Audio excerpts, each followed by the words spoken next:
Narrator. Sometimes, the exact moment that permanently obliterates your future comes cloaked in the absolute perfection of a fairy tale. Have you ever looked at a breathtakingly happy relationship You are the most beautiful woman and wondered here. if you were witnessing a true romance or a I am brilliantly so happy we disguised came tragedy? tonight. We are so easily seduced by the intoxicating mirage of happiness, lulled into a deep, oblivious slumber by honeyed promises and the blinding halo of a love that feels unbreakable. Yet, the boundary between a peaceful safe haven and a gilded cage that slowly, methodically strips away your very soul is terrifyingly thin. You are about to step into a psychological minefield, a place where absolute devotion meets devastating betrayal.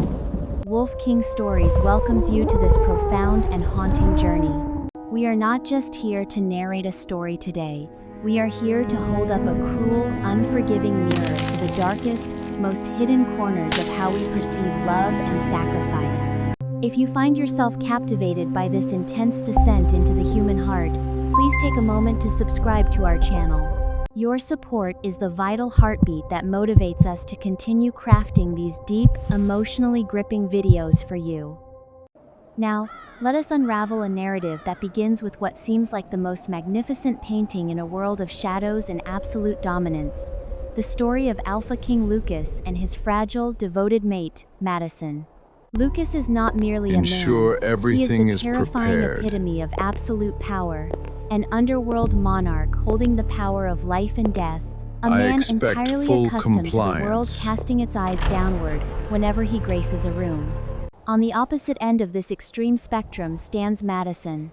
She appears as a pure, untainted lily, devastatingly naive, surrendering her entire heart, her youth, and her very reason for breathing to worship this dominant man. Madison's love is entirely devoid of calculation, yet it carries within it a silent, highly toxic seed, absolute, blinding devotion. She willingly reduces herself to a mere satellite, programmed only to endlessly orbit the blinding sun that is Lucas. But I implore you, do not view this masterpiece through the rose-tinted glasses of a standard Cinderella fairy tale, where a helpless girl is saved by a powerful prince and ushered into an eternal happily ever after. The romanticization of this utter dependency is the exact, lethal poison that countless individuals willingly swallow every single day.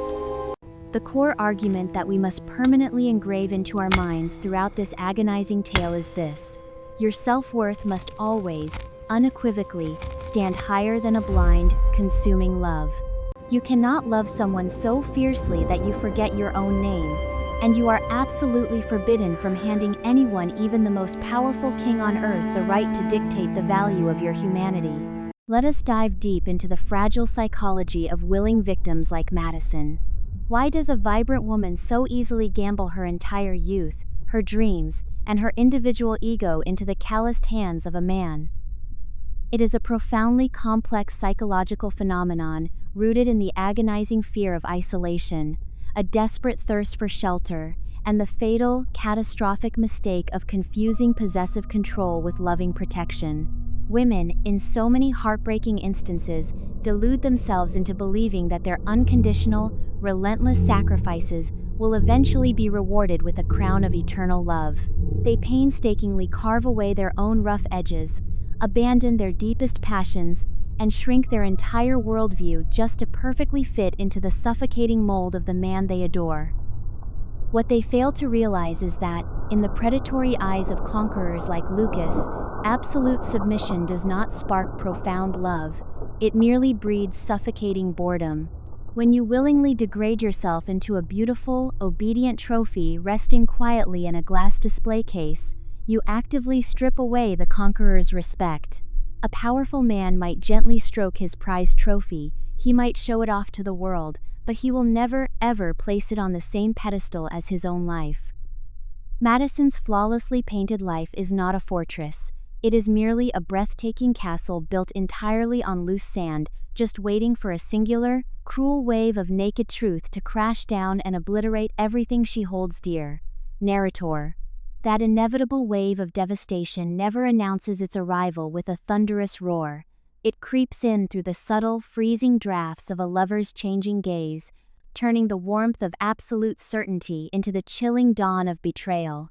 For Madison, the collapse of her meticulously crafted universe began not with a violent earthquake, but with the quiet, suffocating realization that her Alpha King's attention had begun to drift.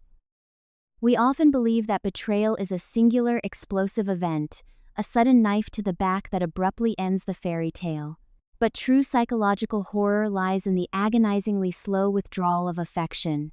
Lucas, a man who once looked at Madison as if she were the only light in his dark underworld, started looking through her, treating her with the casual indifference one reserves for an antique piece of furniture that has long lost its novelty.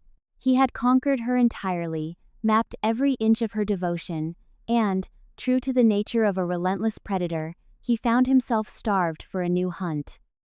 The introduction of another woman, a fiery, defiant rival who refused to bow, was merely the physical manifestation of what had already died between Lucas and Madison. Watching Madison navigate this treacherous new reality is like watching a mortal desperately trying to patch up a crumbling dam with her bare, bleeding hands. Her initial reaction was not righteous anger, but a pathetic, gut-wrenching doubling down on her submission. She convinced herself that if she were simply quieter, more beautiful, more accommodating, she could reignite a fire that had already turned to cold ash. This is the profound tragedy of a woman who has tied her entire existential value to a man's validation. When he pulls away, she does not blame his cruelty, she blames her own perceived inadequacy. Have you ever witnessed someone twisting themselves into unimaginable, agonizing shapes just to avoid facing the agonizing truth that they are no longer loved? It is a deeply uncomfortable, tragic spectacle. Madison became a ghost haunting her own life, swallowing her tears, pasting on a fragile porcelain smile, while her king paraded his newfound obsession before her very eyes. She lived in a constant, terrifying state of cognitive dissonance, desperately clinging to the memories of his past tenderness to excuse his present brutality. But the human mind can only endure so much psychological contortion before it snaps. The gilded cage had finally lost its golden sheen, revealing the rusted, blood-stained iron bars beneath. Lucas's blatant disrespect did not immediately break her love for him. Rather, it initiated a far more terrifying process, the total and complete disintegration of her sanity. She was forced to watch her life's work, her supreme sacrifice of self, be swept away like meaningless dust, leaving her standing naked in a hurricane of her own making. The illusion of the protective conqueror was dead, and in its place stood a callous stranger holding the very heart she had given him, carelessly squeezing the life out of it drop by drop. Narrator. To witness her stand amidst the wreckage of her hollow sacrifices is to understand that the death of a dream is infinitely more painful than the death of the flesh, plunging her into a suffocating abyss where her very identity was torn to shreds. This is not the clean, cinematic heartbreak we see in movies, accompanied by a melancholic soundtrack and a swift transition to a new chapter. This is the raw, guttural, unglamorous agony of a soul hitting rock bottom. Madison did not just lose Lucas, she lost the only version of herself she had allowed to exist. When you have spent years carving away every unique aspect of your personality to become the perfect mold for someone else, who are you when that person walks away? You are a hollow shell, a vacant echo, a stranger staring back at yourself in the mirror with hollow, terrified eyes. The psychological torment Madison endured during this dark night of the soul is a cautionary tale written in tears and blood. She found herself trapped in a relentless cycle of obsessive grief, physically aching for the man who was currently destroying her. It is a horrifying paradox of the human heart that we can crave the poison that is killing us, simply because it is the only taste we have known for so long. She would lie awake in the sprawling, cold bed they once shared, suffocated by the heavy silence, agonizing over every word she ever spoke, every breath she ever took, trying to pinpoint the exact moment she became unworthy of his love. This self-inflicted torture is the final, most brutal weapon of toxic devotion. It turns the victim into their own most merciless executioner. But we must look closer at the nature of this profound despair, for it is within this absolute darkness that the brutal truth is finally illuminated. Madison was forced to confront the horrifying reality that her unconditional love was not a virtue, but a profound betrayal of her own soul. The tears she shed were not just for Lucas, they were the mournful cries of her inner child, the vibrant, ambitious girl she had murdered on the altar of his ego. She had to sit in the suffocating silence of her isolation and taste the bitter ashes of her self-deception. She realized that by making Lucas her god, she had willingly condemned herself to hell the moment he decided to look away. The agony of this awakening is indescribable. It feels like every bone in your psychological framework is being fractured simultaneously. Yet, this total annihilation of her false reality was the only way she could ever truly see the chains that bound her. The abyss was terrifying, pitch black, and agonizingly lonely, but it was also the first place where the blinding, hypnotic light of the Alpha King could no longer reach her. In the absolute emptiness of her shattered world, a fragile, deeply buried seed of primal self-preservation finally began to stir. Narrator. From the deepest, most crushing depths of that agonizing darkness, a profound realization began to crystallize. Survival demands that we eventually stop mourning the God who abandoned us and start resurrecting the mortal we left behind. The journey from a willing victim to an empowered survivor is never a graceful, instantaneous leap. It is a bloody, grueling crawl over the shattered glass of your own broken dreams. Madison's resurrection did not begin with a triumphant roar, but with a quiet, exhausted whisper of no more. It happened on a random Tuesday, staring at her bloodshot eyes in the mirror, when the exhaustion of her own grief finally outweighed her fear of the unknown. She realized that if she stayed in this gilded cage, waiting for crumbs of affection from a man who viewed her as an obsolete possession, she would completely cease to exist. Taking back your power after willingly surrendering it for years is a terrifyingly violent internal process. Madison had to aggressively rip the roots of Lucas's influence out of her psyche, an extraction that left her feeling raw, hollowed out, and utterly disoriented. She began the painstaking work of relocating her center of gravity back to her own spine. This meant making choices for herself, however small, choosing what she wanted to eat, what she wanted to wear, what thoughts she allowed to occupy her mind, without running them through the mental filter of what the Alpha King would prefer. Every boundary she silently established felt like a betrayal of the love she once swore, a testament to how deeply warped her understanding of loyalty had become. But with every tear she refused to shed for him, with every memory she actively chose to discard, a faint, unfamiliar warmth began to flood her veins. It was the intoxicating, terrifying sensation of autonomy. We must acknowledge the sheer courage it takes for someone like Madison to pack a bag and walk out of a kingdom. Leaving Lucas meant leaving behind wealth, protection, and the only identity she had known for her entire adult life. It meant stepping out into a harsh, unforgiving world without the terrifying shield of the underworld monarch. But the bloody price of freedom is always worth the cost of your soul. She stopped waiting for a savior and realized that the only hands capable of pulling her out of the abyss were her own. The moment she crossed the threshold of that magnificent, suffocating estate, she did not look back.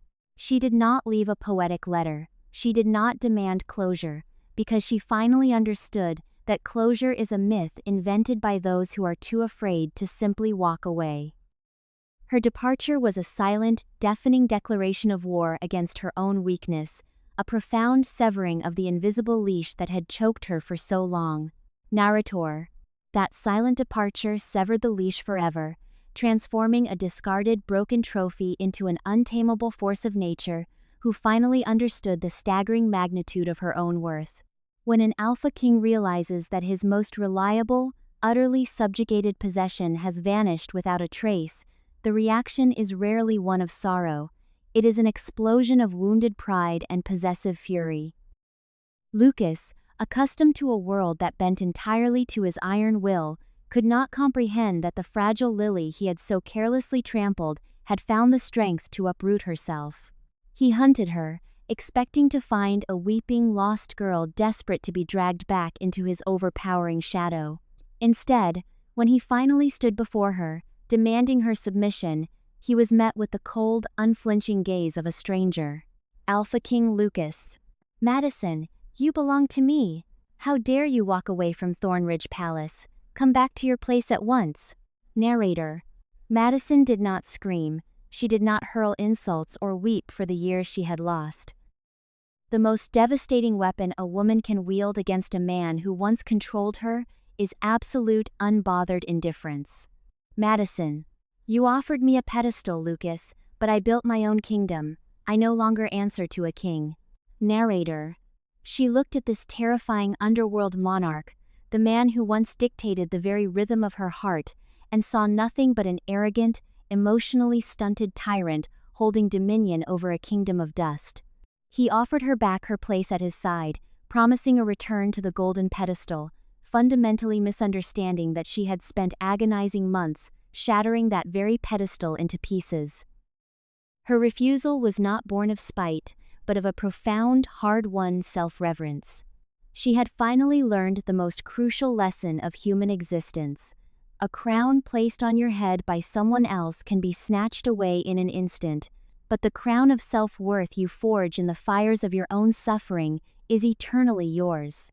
As she turned her back on him for the final time, walking away into a future that was entirely her own, she left him standing in the hollow echo of his own power. Lucas retained his wealth, his empire, and his fearful reputation, but he had lost the one thing his power could never buy, the true, uncorrupted devotion of a pure heart, a heart he had been too blind to value until it was permanently out of his reach. Wolf King Stories leaves you with this final, uncompromising truth to engrave upon your soul: never shrink yourself to fit into the narrative of a conqueror. True love does not demand the annihilation of your identity, it celebrates your expansion. If you find yourself in a dynamic where your worth is constantly weighed on the scales of someone else's mood, gather your shattered pieces, stand up, and walk away. You are not a secondary character in a powerful man's story. You are the undisputed author of your own magnificent life. Madison's agonizing yet awe-inspiring journey is a profound testament to the indestructible nature of the human spirit when it finally chooses itself. She began as a willing prisoner in a gilded cage, sacrificing every ounce of her individuality to appease an alpha king who viewed her devotion not as a treasure, but as an exhausted conquest. Her descent into the suffocating abyss of heartbreak was not merely the loss of a lover, but the terrifying death of her own identity. Yet, it was within that pitch-black void of absolute isolation that Madison unearthed her ultimate salvation. Stripped of the illusions of protective love, she realized that her supreme sacrifice was entirely in vain, and the only savior coming to her rescue was herself.